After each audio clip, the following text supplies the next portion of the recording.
When you were a kid, you were saying you were able to look at your dad or your uncle and you could really perceive them and understand them and know them. Yeah. When you looked around at the people in the org and you trusted them, do you think there was a misperception there, or were you? Well, I tell you, I got to be honest, is that the more I got in, the stupider I got. As I get out, that's my perception. The less, I mean, Christ, you don't even ask questions. I mean, that's what I was trying to remember the other day, that I was trying to say that I had forgotten.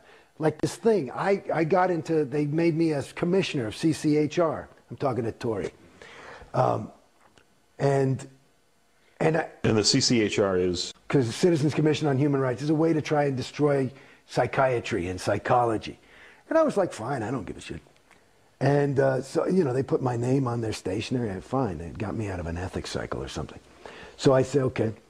And, but I would go, and I always had questions, you know, because I would, you know, even L. Ron Hubbard, you know, he would always call the psychs, and he would rail about them and how terrible they are, and they're the sole course of destruction. But he would never, I kept saying, you know, his own technology says that's a generalization, the psychs. Who? Psychs on the whole track. That means all psychiatrists for billions of years in the history of theta. You know, it's like, it's so general, and that would be that's a characteristic of a suppressive person, is one who speaks in generalities. And another one is somebody, a person who has overts, which are sins or crimes committed, is somebody who's, you know, antagonistic or angry. And he seemed very antagonistic and angry about psychs. So I was thinking he must have, you know, overts on him, and he's speaking about him in generalities. But the thing about, I was thinking about that I went over to CCHR and got tours ad infinitum by the directors, this woman, Jan Eastgate, and I would ask questions and she'd write me up in ethics chits and shit, and I said, fine, yeah, I got the question, I don't fucking know. But I would say, if you want me to represent Scientology's viewpoint, and you go to their museum, it's all the psychs are bad, the psychs are bad, this is a bad thing, and Hitler, and they're responsible for child pornography and rape, and it's all the psychs. And I say, okay, that's their viewpoint. I say, but if I'm going to get into a discussion, you know, if you want to prepare me to be a spokesman for this shit, I got to know the other side. So, and I kept asking, can you give me the other side? And they won't give it to you. And every time I would push it, I'd be like, honey, there's no way to get into the argument. You know, they're not, if it's all this is true, there wouldn't be anything. I got to know their viewpoint. How am I going to win the argument? You know what I mean? And they wouldn't give me the viewpoint. And it was like, and then they started to write me up because I'm doubting. I'm not saying I'm doubting or nothing. I'm just waiting for the data, which is this whole big thing about learning how to think correctly is this other course called the Data Series. And basically you have to get all the data. They won't give you any fucking data on certain things. And especially about this. There's nothing written in all the tomes of Scientology about psychiatry. Nothing other than the psychs are responsible for all your sexual problems because they implanted you as a thetan 10 years ago. And I realized that on my research of OT10. Oh, well, then it must be true because LRH says it's so. I mean, it's really, you see how at a certain point you get conned. And I was saying, where's the fucking data? I'd say to everybody. And they'd show you, and nobody's allowed to tell you anything. So they pull out a reference. They always pull out this fucking reference called pain and sex. And there's like, he's talking about pain and sex are these things that are really just dogging people and bothering them. And it's a really difficult thing that we're trying to help you with in Scientology. And basically, there's maybe 2 sentences in there where LRH says, through my research on the whole track of OT something or other, I just discovered that this is all because of psychs.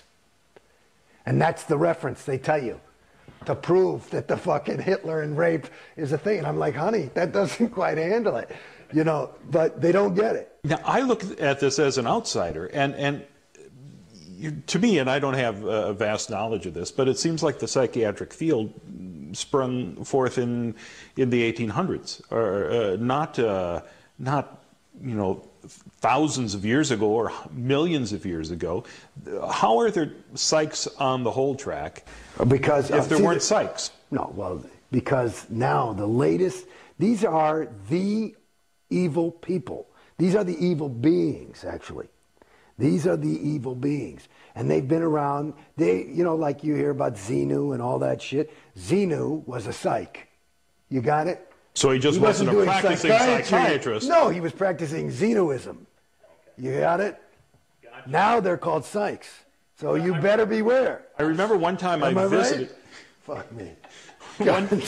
One time I visited the Celebrity Center, and it just walked in late at night and looked around and said, "Well, what goes on in here?" Right. And they woke up the projectionist to show me the orientation. Oh, nice. I had my own private screening that night.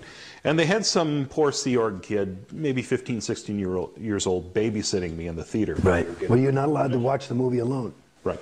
Well, I was. You're not allowed to do what? Because you get an MU. Like he was watching to make sure you didn't have any lack of mass kind of shit. And he was making small talk before that, and he was saying, well, you know, you remember the Salem witch trials? Yeah.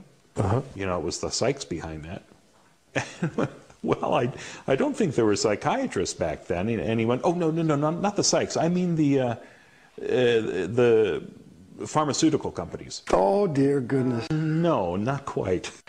See, these are the kids. You just gotta, you know, you dash off a get well soon card, and that's about it. Because it's sad, you know. And you know, this is the interesting thing. This is the, and it goes back to you know, to answer further the question of, you know, what did you perceive?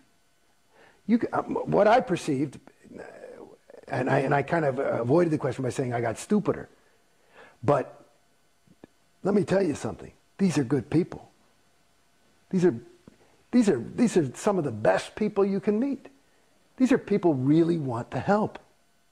They're willing, I mean, they're willing to give up their entire life and their own personal ambition to help others. You know, that's a pretty rare, and generally you would say, you know, it's a pretty decent person. That's the thing. And you know, and I would say I'm not a bad person. You know, if I saw me walking around there, I'd say, okay, he's okay. You know. But when you say you got stupider, how do you think that happened? Well, in my opinion, again, and I'm only out of Scientology about a year or so. Less than a year, officially. But in my opinion, what I've gathered as I wake up, you know, it's a funny thing in Scientology. You feel as though you're waking up to the truth, the reality, or what really is. But what you're doing is waking up to the reality of Scientology, which is that, not the reality, which is the agreed upon universe of what is. And basically, in my opinion, the best thing you can be is yourself.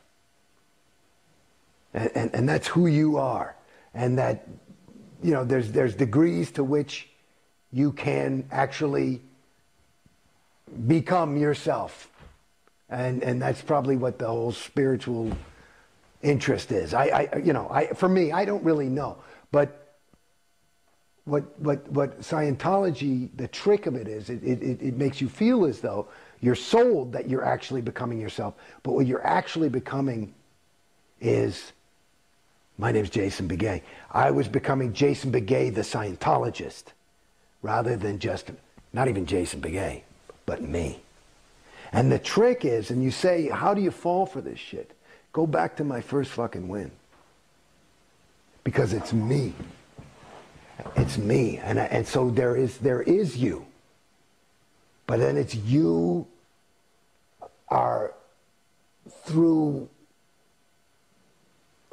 I can't explain it, pressure of the group, or this is the thing I'm trying to get. Because I've never been like a guy, well, I got to get a pair of those shoes because everybody's wearing them. It's not been, I've been always, I got to find my own if everybody's wearing those things.